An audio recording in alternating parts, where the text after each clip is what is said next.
ఈ ప్రపంచాన్ని మన వైపు నుంచి చూస్తే, ఫ్రమ్ అవర్ సైడ్ చూస్తే ఏమనిపిస్తుంది? ఈ ప్రపంచం ఒక వస్తువు, నా కోసం తయారైనటువంటి ఒక వస్తువు లాంటిది.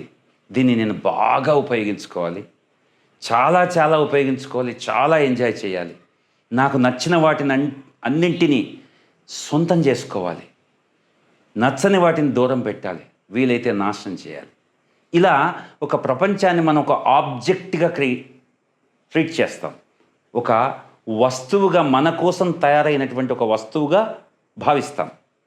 అదే ఫ్రమ్ ది అదర్ సైడ్. ఇప్పుడు మనము మన దృష్టిని ప్రపంచం వైపు నుంచి మనని మనం చూసుకుందాం. అంటే ప్రపంచం దృష్టిలో మనం ఏంటో ఆలోచిద్దాం.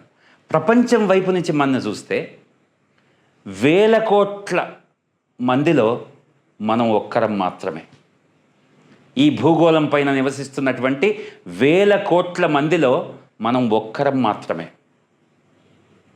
అడవిలో ఉండే అసంఖ్యాకమైన చెట్లతో పోలిస్తే, అక్కడ నివసించే జంతువులతో పోలిస్తే, సముద్రంలో సప్త సముద్రాల్లో నివసించే జలచరాలతో పోలిస్తే, ఆకాశంలో స్వేచ్ఛగా విహరించే పక్షులతో పోలిస్తే, మన కంటికి కనిపించని సూక్ష్మజీవులతో పోలిస్తే ఈ వేల కోట్ల మంది చాలా కొందరు మాత్రమే. చూసారా?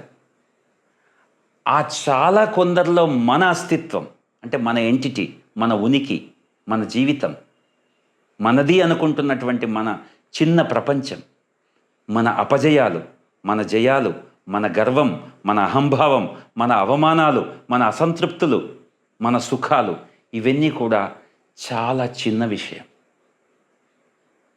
అందుకే ఈ ప్రపంచం అనేది మనం ఉపయోగించుకోవడానికి తయారైన ఆబ్జెక్ట్ కాదు, ఒక వస్తువు కాదు.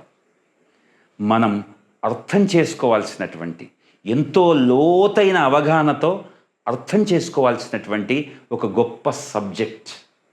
నువ్వు నేను ఆ సబ్జెక్ట్ని నేర్చుకోవాల్సిన నిత్య విద్యార్థులం మాత్రమే. హరి ఓం. For more such videos, please like, share and subscribe.